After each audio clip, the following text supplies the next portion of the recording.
já se encontra aqui em nossos estúdios, Renato Berger, e vai bater um papo com a gente, trazer as suas propostas, enfim, né, o que tem de bom para Teresina durante aí, né, a vigência da nova legislatura na Câmara Municipal de Vereadores. Então deixa à vontade, Natan e nosso querido João Magalhães para as considerações iniciais de Renato Berger. Candidato, seja bem-vindo aqui ao Comando Geral. A nossa entrevista terá a duração de 15 minutos, o tempo vai ser colocado na tela a partir de agora. E eu começo perguntando por que o eleitor teresinense deve reconduzir o senhor à Câmara Municipal de Teresina no próximo dia 6 de outubro. Primeiro, bom dia a todos, bom dia aos ouvintes. Prazer muito grande estar aqui na TV FM, o Dia. E assim, eu tenho 7 mandatos de vereador, eu fui secretário por 5 vezes, eu fui presidente da Câmara por 3, presidente de Ribe, enfim, eu tenho uma história em Teresina e, dado essa história, eu sou muito grato à cidade de Teresina, ao estado do Piauí e ao povo de Teresina. Então eu me dedico muito, eu trabalho com muita vontade, com muita presteza, né, por esse povo que me conduziu 7 vezes à Câmara Municipal. Estou no 8º mandato, tentando o 8º mandato, lutando pelas mesmas ideais que sempre tive. Primeiro, uma educação cada vez mais forte, que esse é o ponto que eu acho que todo candidato deveria ter como sua primeira opção. Uma educação que qualifique sempre os professores, que esteja cada vez mais investido no ensino mais próximo da pessoa, com mais condições, com mais clareza. Uma escola, se possível, em tempo integral para todas as pessoas, porque tem um fato interessante. A gente sabe que não é do dia para a noite que se coloca escolas em tempo integral. Mas uma escola em tempo integral, ela, além de tudo, ela dá uma tranquilidade muito grande aos pais dessa meninada, que vão ter como trabalhar sem ter preocupação de que o filho está na rua ou que tem que pegar o filho na escola. E a educação não é educação apenas no ensino, é educação formal mesmo da pessoa, é educação que tenha o esporte dentro, que tenha a cultura dentro, que faça com que as pessoas gostem e queiram estar dentro de uma escola. Então, quando você tem uma escola de qualidade, você ajuda a população, com certeza, a ter o pensamento, a pensar melhor, a saber o que fazer, a saber da importância da saúde, até a saúde melhora, a segurança melhora, quer dizer, enfim, tudo melhora com a educação. Eu sou muito ligado ao esporte, e o esporte é um braço fundamental na educação. É através do esporte que você, às vezes, deixa uma pessoa melhorar o seu caráter, melhorar a sua maneira de ser, buscar sempre o ideal de vida. Então o esporte e a cultura, eles são fundamentais. Daí a minha também luta incessante para que se aumente sempre os recursos que são colocados tanto para esporte como para cultura, que infelizmente são muito pequenos. Candidato, a minha pergunta seria sobre as prioridades do seu mandato, mas o senhor já pontuou aí as áreas que o senhor deve ter um olhar mais atento, né? Então eu queria perguntar como é que o senhor avalia hoje a legislatura atual, você, claro, seu mandato, o mandato dos seus colegas, principalmente no que diz respeito à fiscalização do Executivo, e o que poderia ser diferente numa próxima legislatura, claro, no exercício do mandato de vereador. Bem, eu tive a oportunidade de fiquei algum tempo na Câmara, fui líder do prefeito na Câmara Municipal. E depois saí para compor a base do prefeito, né, a gestão do prefeito na área do esporte, onde acho que contribui muito com a cidade. Mas esse é um papel fundamental, né, do vereador. Você tem como um dos preceitos do vereador é fiscalizar, acompanhar, estar presente, né, na gestão municipal. E acho que fiz o meu papel, né? Tratei o papel, como acho que os vereadores da Câmara Municipal, eles têm se colocado com um comportamento de situação e oposição, mas uma oposição sempre responsável. Daí eu enaltecer sempre a Câmara, os colegas e colegas vereadores, homens e mulheres lá, que têm feito um trabalho na Câmara Municipal pela maneira como tem se comportado. Não se vota só por questão de ser do lado ou não, né? Então acho que o comportamento foi muito bom dos vereadores e vereadoras.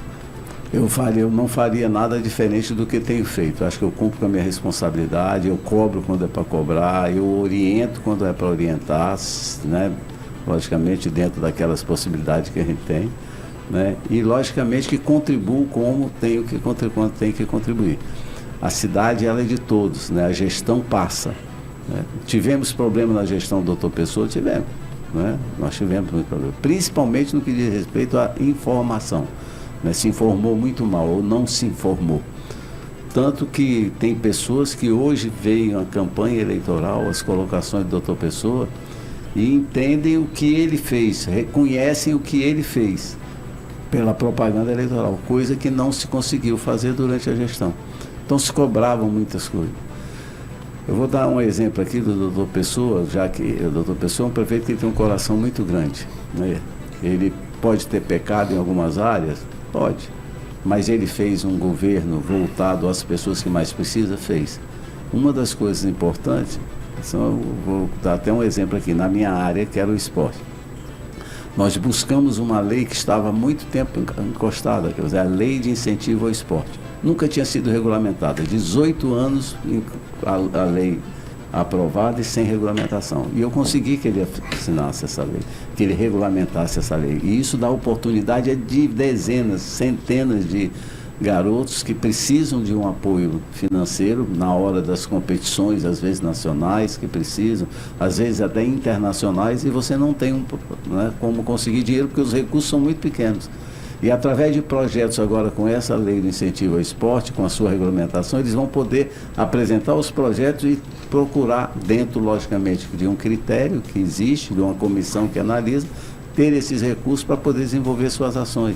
Então isso aí é uma coisa importante se a gente for ver o lado social dessa garotada. Vereador, o senhor é um dos vereadores mais próximos do prefeito Dr. Pessoa nessa atual legislatura.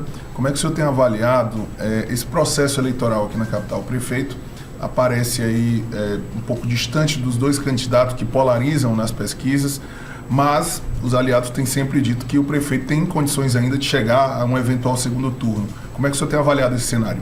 Olha, a gente sabe que a situação não é boa, né? A gente tem visto, né? As pesquisas têm se colocado, né? Os momentos e a andança da gente mesmo. Mas eu vejo como esses que dizem que ele pode até chegar ao segundo turno. Por quê? Porque quando se começa a informar a gestão do Dr. Pessoa, que não foi informada a população, né? E eu acho até que por incompetência da gestão, né? Você começa a ver que as pessoas assimilam. Um exemplo, o que se fez de asfalto na cidade de Teresina é uma coisa que nunca na história foi feito por ninguém. E o que é o asfalto? É a condição de ir e vir das pessoas, é o acesso fácil das pessoas. Eu me lembro disso quando eu apresentei um projeto, e é lei na cidade de Teresina, que acabou com aqueles calçamentos pedra, cabeça, jacaré, e coloquei o paralelepípedo, né, a pedra com a superfície plana, e beneficiou a toda a cidade. Imagine com asfalto, né? Às vezes eu penso também que poderia ter tido um critério, né, ter sido mais criterioso na questão da divulgação, né, feita, que não foi boa. E essa divulgação, se tivesse participado mais com os vereadores, se tivesse participado mais com lideranças e não da própria cabeça de quem faz, né, você teria tido um resultado muito melhor. E isso na campanha ele está conseguindo mostrar para a população: olha, fiz isso por conta disso, né, fizemos esse asfalto para beneficiar isso. Enfim, e a população começa a perceber, né? Então assim, o que faltou ao doutor Pessoa foi saber mostrar o que ele fez na sua gestão. Eu acho que esse foi o grande prejuízo. Por isso eu acho que ele ainda tem como, né, chegar, né, a disputar provavelmente um segundo turno nessa eleição. Candidato, uma das pautas que de certa forma protagonizam o debate eleitoral desse ano é a questão do transporte público, porque é uma realidade que a população vivencia e hoje é insatisfeita, né, com a prestação desse serviço. O senhor tem alguma proposta? Qual é o seu olhar para que a gente tenha, né, um serviço mais eficiente na área do transporte público? E aí eu nem estou falando só de ônibus, né? Porque em Teresina, quando a gente fala em transporte público, a gente só lembra do ônibus, esquece da questão de outros modais, das ciclovias, do metrô, enfim. O senhor teria alguma proposta nesse sentido? Qual é o seu olhar sobre a área? Bem, tem sim. Eu inclusive vou falar em relação aos ônibus, que é o que mais preocupa a população antes, depois eu falo das ciclovias, que é uma coisa fundamental em qualquer cidade. Sempre foi uma luta muito grande minha e muito pouco foi feito. Não só nessa gestão, em todas as gestões que eu passei. Historicamente, né? Muito mal, né? E é uma coisa que você viabiliza, inclusive a falta de transporte através do ônibus. Bem, mas questão do ônibus, eu me lembro, eu era líder do prefeito, e nós tivemos uma audiência pública quando a questão dos ônibus iniciou o problema. E naquela época eu fiz uma proposta colocada pela gestão para que os empresários abraçassem a questão e voltassem a funcionar como funcionaram há muito tempo atrás. E essa proposta foi colocada e eles não aceitaram, nem resposta deram os empresários. E aí veio aquele caos que chegou a parar alguns dias, né, e criando um problema muito grande. Mas se a gente voltar um pouco atrás, nós vamos ver que o problema do transporte não foi um problema da gestão do Dr. Pessoa, ela já veio com problema. Além da pandemia que nós tivemos e que realmente maltratou muito o transporte, fez com que as pessoas não andassem de ônibus, fez com que os próprios empresários realmente tivessem prejuízo no que diz respeito a passageiro, né? Nós tivemos também a implantação de um sistema novo que ia sendo implantado pelo Firmino e que não deu certo, né? Que não se chegou a discutir com a população, não se perguntou como deveria ser implantado, não se mostrou o que seria para que houvesse uma discussão antes. E durante a implantação desse sistema começou a vir as discussões a respeito.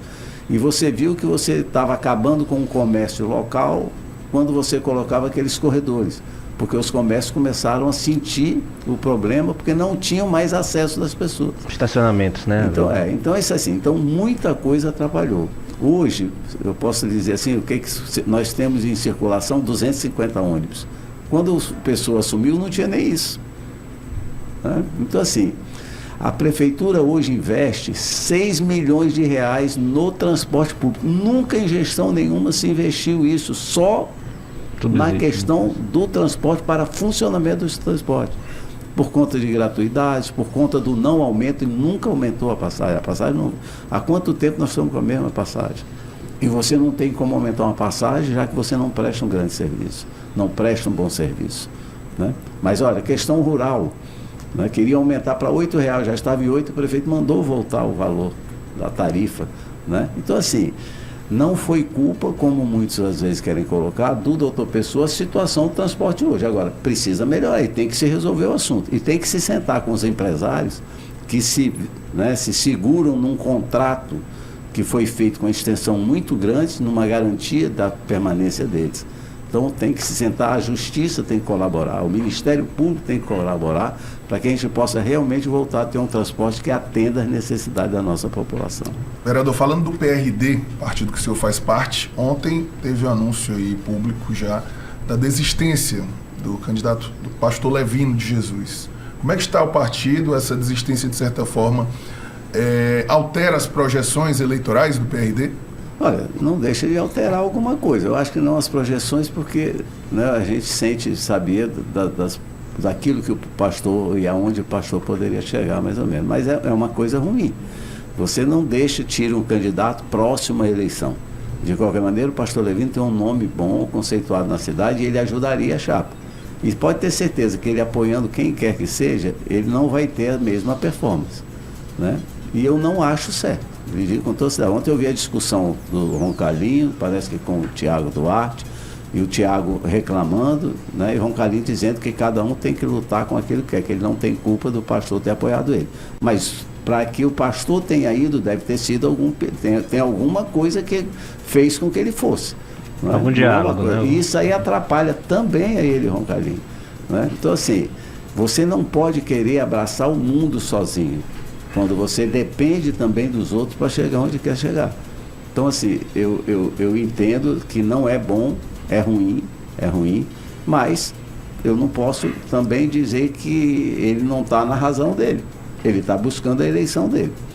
Eu penso diferente, porque eu discutia todos os dias, inclusive anteontem, antes do pastor Levino tomar essa decisão, ele estava sentado comigo na Secretaria de Finanças e eu dizendo a ele: pastor, continue com a sua campanha, não faça isso, não desista, não é bom para você. E ele dizendo: Renato, eu estou com muita ansiedade, né? Estou assim, mas não faça isso. Além de tudo, você vai prejudicar os seus colegas. Mas eu não sabia ainda que havia esse trabalho para que o pastor, né, se voltasse para um candidato e desse o apoio. Mas, assim, eu cuido da minha campanha, estou fazendo meu trabalho, mas eu olho sempre para os colegas do partido. Eu me preocupo sempre com todos eles. E é o que eu tenho feito durante esse período.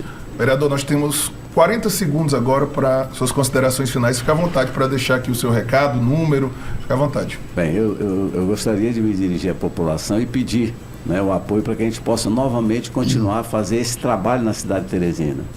Né? Eu tenho trabalhado, eu sou uma pessoa que sempre recebi as pessoas, independente de quem seja. Eu sempre procurei dar, né, à pessoa algum acalento no sentido de dizer que vou tentar resolver, vou procurar resolver, sem prometer, porque se há uma coisa que eu não faço é ficar prometendo aquilo que eu não tenho como resolver ou que vou tentar resolver. Então é dessa maneira, trabalhando, firmando sempre o esporte, a educação, que eu quero continuar na Câmara de Teresina. Se a população entender, né, que me ajuda, que pode me ajudar e que quer me ajudar, meu número é 25555, Renato Berger estará sempre à disposição da população de Teresina.